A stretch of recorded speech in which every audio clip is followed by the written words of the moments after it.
It was a Thursday night, same as any other. Hot and dry, with a little something extra in the air. Usually on summer's eves in Bay Area suburbia, that little something is a free mini yogurt with purchase of a red velvet cupcake.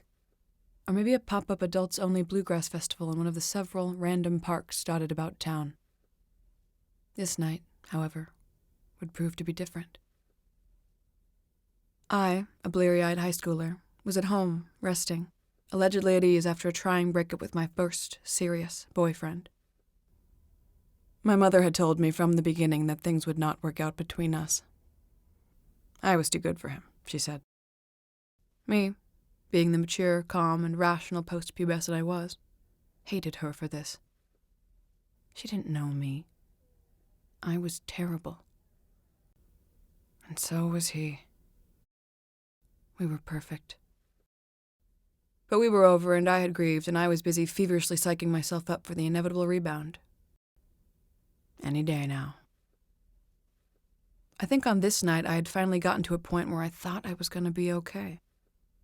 Though the events that followed quickly served to shatter whatever calm I had managed to desperately forge in the abyss. I should note that while indeed I and my family did live in suburbia, we did not conform to typical suburban standards. We shared our cut of the American dream with a quirky coalition of animals that included 2 dogs, 7 cats, a couple ducks, some quail, 30-plus chickens, and 3 glorious pygmy goats. Now, I know what you're thinking. Are quail those little birds with a scoopy thing hanging off their head? The answer is yes. Yes, they are. A few more words on these goats, though. 2 of them, the original pair, suitably named Wooster and Jeeves, we had had since they were babies. As long as I live, I will probably never again experience the immense joy that is spending time with a baby pygmy goat as he learns, for the first time, just how to use his legs, and how far and how fast he can go with them. And I say he, even though in most other scenarios I would prioritize the female pronoun, because these 2 goats were male, and in our district, owning a female goat is illegal, because she is deemed an agricultural animal by the county, less of a pet and more of an asset, as opposed to male goats who are apparently up for grabs and not worth anything. The more you know. You know your society is in trouble when female goats pose more of a fiduciary threat to big business than female humans, but then again, female human females are legal in San Mateo County. For now. So those were those 2 goats. Big homies, knew how to chill. They also knew how to eat. In a matter of months, our sizable backyard where we housed them went from lush forest bush aesthetic to dry wasteland a la Mad Max Fury Road. Their waistbands, if they wore pants, would have stretched to a comfortable men's XL. Knowing them, however, they wouldn't wear pants. Hippies. Our 3rd and final goat, however, put the other 2 goats to shame. She, mind you, she was only a she if you are not a current member of the Board of Agriculture in San Mateo County, was massive. And good for her. Representation and empowerment and all that. All sizes are beautiful. But hoo-wee. This goat was a lot of beautiful. So much beautiful, in fact, that my mom began to have the sneaking suspicion that she might be pregnant. But how could that be? We wondered. Our 2 male goats were neutered.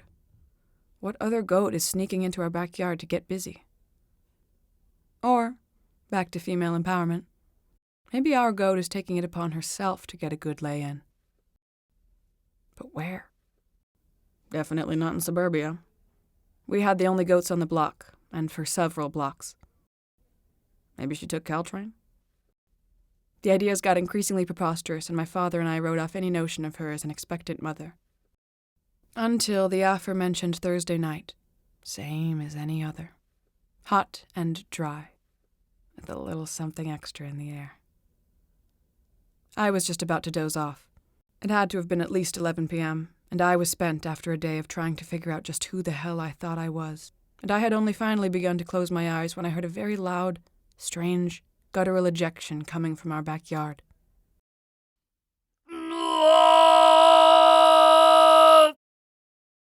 I peered into the darkness, and I could barely make out our female goat Spice, aptly named after the flecks in her fur, standing still. A little too still.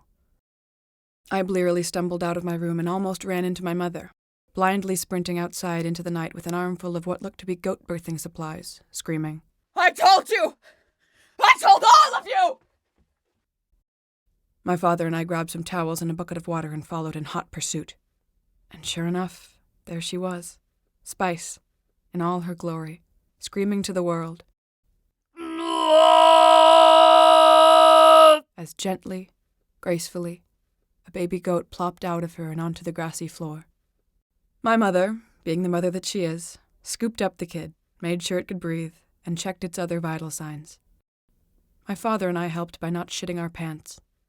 Spice settled, and we all collectively breathed a sigh of relief.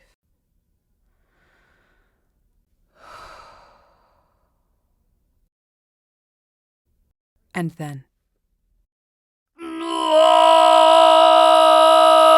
before anyone knew what was happening, Spice was trembling, screaming, and pushing out a second goat.